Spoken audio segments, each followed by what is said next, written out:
സന്തോഷം, സ്നേഹവും കരുതലും ധാരാളമായി ഇഴുകിച്ചേർന്ന അന്യനഗരത്തിൽ ജീവിക്കുന്ന കുടുംബത്തിലാണ്.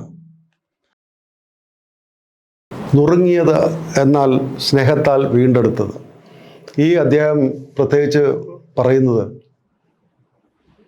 ഡെന്നിസ് ടി, ന്യൂയോർക്കിലെ ക്യാൻസർ വിദഗ്ധൻ ആയിട്ടുള്ള ഡെന്നിസ് ടിയിൽ നിന്നും 2012 ഡിസംബർ 10 തൻ്റെ സർജറി ഓപ്പറേഷൻ തീരുമാനിച്ചിരിക്കുന്നു, ശസ്ത്രക്രിയ തീരുമാനിച്ചിരിക്കുന്നു.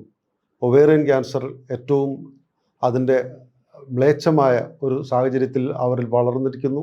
അവരെ ഏറ്റവും വലിയ ദുർഘടമായ ഒരു സാഹചര്യത്തിൽ അവർ ജീവിക്കുന്നു. ആശങ്കകൾ അവരെ പിടിവിടാതെ തുടർന്ന് ആ ദിവസങ്ങളിങ്ങനെ എണ്ണപ്പെട്ട് നിൽക്കുമ്പോൾ 10 ഡിസംബർ 10 അവരുടെ ശസ്ത്രക്രിയ തീരുമാനിച്ചിട്ട് അവർ റൂമിലേക്ക് തിരിച്ചു വരുന്നു. റൂമിൽ തിരിച്ചു വന്നപ്പോൾ ഉള്ള ആ ദിവസങ്ങൾ, ഇനി 10 ഇനി 3-4 ദിവസം മാത്രമേ ബാക്കിയുള്ളൂ.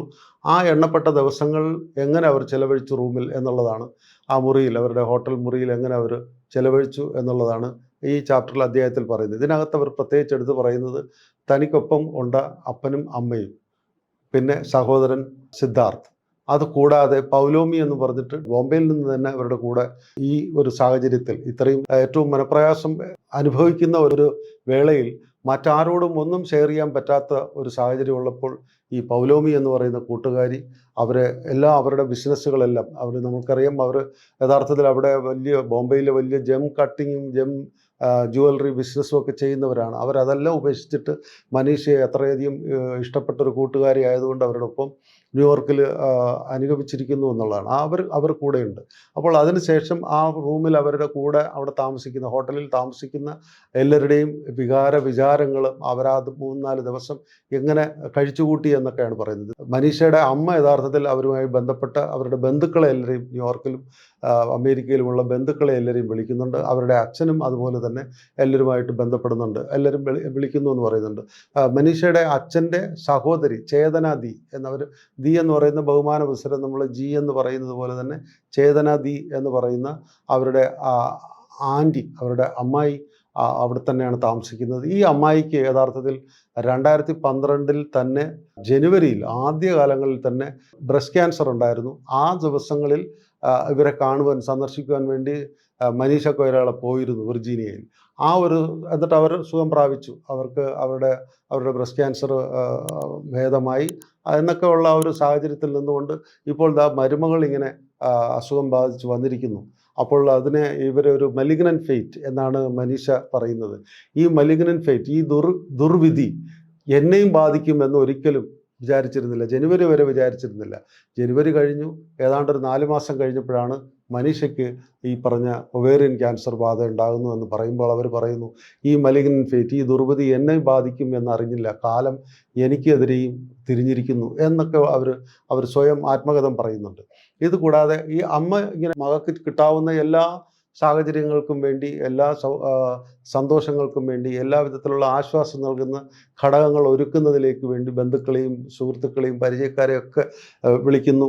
പക്ഷേ മനീഷ തന്നെ പറയുന്നു, തൻ്റെ പിതാവ്, തൻ്റെ അച്ഛൻ എന്ന് പറയുന്ന മനുഷ്യൻ വളരെ ശാന്തപ്രകൃതനാണ്. അത്തരം വൈകാരിക പ്രകടനങ്ങളൊന്നും ഒരു കാലഘട്ടത്തിലും പ്രകടിപ്പിക്കാറില്ല. അദ്ദേഹം എഴുത്തിലും വായനയിലാണ് അദ്ദേഹം കൂടുതൽ കാലവും കൂടുതൽ നേരവും ചെലവഴിക്കുന്നത്. അദ്ദേഹം ഈ പറഞ്ഞ ദുർഘടമായ സന്ധിയിലാണ് തൻ്റെ മകൾ എന്നുള്ളതും വേദന അനുഭവിക്കുന്നതൊക്കെ മനസ്സിൽ വെച്ചുകൊണ്ട് നടക്കുന്നതെന്ന് അല്ലാതെ അദ്ദേഹം പ്രത്യേകിച്ച് ഒരു പ്രകടനവും അങ്ങനെ വേദന ഉള്ള ഒരു മകളുമായിട്ട് ജീവിക്കുന്നു എന്നുള്ള ഒരു ചിന്തയൊന്നും അദ്ദേഹം പ്രത്യക്ഷത്തിൽ കാണിക്കാറില്ല.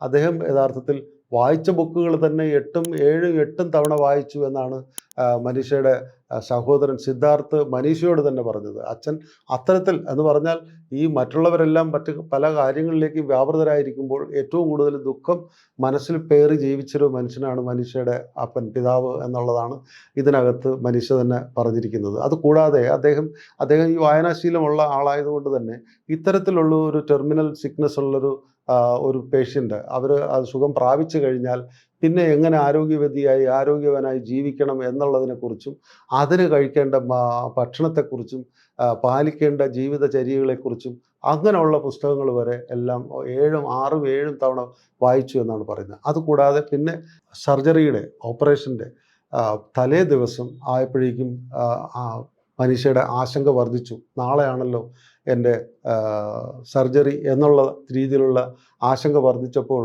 അത്തരം ആശങ്കയിൽ അവർ നിശബ്ദരാകുന്നു. അവർ ഈ നിശബ്ദയാകുക എന്ന് പറയുമ്പോൾ അവരെപ്പോഴും ഒറ്റപ്പെടലിലേക്ക് മാറുന്നു.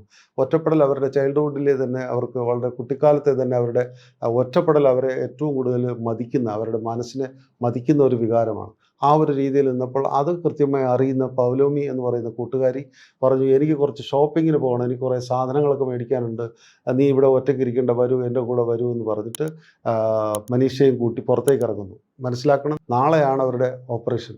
എന്നിട്ടും ഇവരുടെ ഇത്തരം ഒരു വളരെ മൂടിയായിട്ടിരിക്കുന്ന, വളരെ ഭയന്ന് വിറച്ച് ഇരിക്കുന്ന ആ ഒരു മൂഡിൽ നിന്നും മാറ്റം വരുത്താൻ വേണ്ടി മനീഷയും കൂട്ടി പൗലോമി പുറത്തേക്ക് പോകുന്നു. അപ്പോൾ ഇവർ ഈ പറഞ്ഞതുപോലെ 9 മാസം കഴിഞ്ഞ് പൂർണ്ണ ഗർഭിണിയെക്കാളും ചീർത്ത് വീർത്ത വയറുമായിട്ട് ഇറങ്ങുന്നതിൻ്റെ ആശങ്കകളൊക്കെ അവർക്കുണ്ടെങ്കിലും അവർ പൗലോമിയുടെ സ്നേഹനിർഭരമായിട്ടുള്ള നിർബന്ധം കാരണം അവരുടെ കൂടെ പുറത്തു പോകുന്നു. പുറത്തു പോകുമ്പോൾ അവർ കാണുന്നത് അവിടെ ഈ ന്യൂയോർക്കിൻ്റെ സമ്പൽ സമൃദ്ധിയിൽ ജീവിക്കുന്ന മനുഷ്യരുടെ പല തരത്തിലുള്ള വേഷങ്ങളും, അത് ഏറ്റവും കൂടുതൽ അവർ കൂടുതൽ നോട്ടീസ് ചെയ്യുന്നത്, അവർ ശ്രദ്ധിക്കപ്പെടുന്നത് കറുത്ത വസ്ത്രമാണ് കൂടുതൽ പേരും ധരിച്ച് നടക്കുന്നത് എന്നുള്ളതാണ് അവർ കൂടുതലായിട്ട് ശ്രദ്ധിക്കുന്നത്. അത് കൂടാതെ പല തരത്തിലുള്ള വേഷങ്ങൾ. ഇവർ ഒരു സിനിമാ നടി എന്നുള്ള നിലയ്ക്ക്, പ്രശസ്തയായ ഒരു സിനിമാ നടി എന്നുള്ള നിലയ്ക്ക് എല്ലാ വിധത്തിലുള്ള ഫാഷനും കാണുകയും കേൾക്കുകയും അറിയുകയും അനുഭവിക്കുകയൊക്കെ ചെയ്തിട്ടുണ്ട് എന്നുള്ള ആ ബോധ്യം ഉള്ളത് കൊണ്ട് തന്നെ ഓരോ തരത്തിലുള്ള മനുഷ്യരുടെ ഹീലിട്ട ചെരുപ്പ്, ഉന്തിയ ഹീലുള്ള, കൂടിയ ഹീലുള്ള, പെൻസിൽ ഹീലുള്ള ചെരുപ്പ് ധരിച്ചിരിക്കുന്നവരും, ഹീലില്ലാത്ത ഫ്ലാറ്റ് ചെരുപ്പ് ധരിച്ചിരിക്കുന്നവരും തുടങ്ങി സർവ്വവിധത്തിലുള്ള അവരുടെ ബാഗുകൾ, സ്ത്രീകളും പുരുഷന്മാരും ധരിക്കുന്ന വസ്ത്രവും അവരുടെ ബാഗും, അവർ ക്യാരി ചെയ്യുന്ന ബാഗ്, അവരുടെ ഹെയർ സ്റ്റൈൽ തുടങ്ങി സർവ്വവിധത്തിലുള്ള മനുഷ്യരെയും അവർ നിരീക്ഷിക്കുന്നുണ്ട്. ഇങ്ങനെ നിരീക്ഷിച്ച് അവർക്ക് യഥാർത്ഥത്തിൽ അവർക്ക് ഉണ്ടായിരുന്ന ആ ഒരു വ്യസനത്തിൻ്റെ ഒരു മൂടങ്ങ് മാറി വരുന്ന ഒരു സാഹചര്യത്തിലേക്ക് പെട്ടെന്ന് അവർക്ക് ആരോഗ്യം പെട്ടെന്ന് വല്ലാതെ ടയേർഡാകുന്നു, അവർ അവശയാകുന്നു, അവർ പരിഭ്രമിക്കുന്നു, അവർ യഥാർത്ഥത്തിൽ കുഴഞ്ഞു വീഴും എന്നുള്ളൊരവസ്ഥയിലേക്ക് എത്തുമ്പോഴേക്കും പൗലോമി വന്ന് അവരെ താങ്ങിയെടുത്ത് അവർ റൂമിലേക്ക് കൊണ്ടുപോകുന്നു. ഒന്നും ഭയപ്പെടാനില്ല, എല്ലാം നീ ഇവിടെ കിട്ടാവുന്ന ഏറ്റവും നല്ല ചികിത്സ ലഭിക്കാവുന്ന ഡോക്ടർ ഡെന്നിസ് ജിയുടെ പരിസരത്ത് തന്നെയാണ് നീ ഇവിടെ ഉള്ളത്, അതുകൊണ്ട് നിനക്ക് ഇനി ഒന്നും വരാനില്ല എന്ന് പറഞ്ഞവരെ ആശ്വസിപ്പിക്കുന്നു.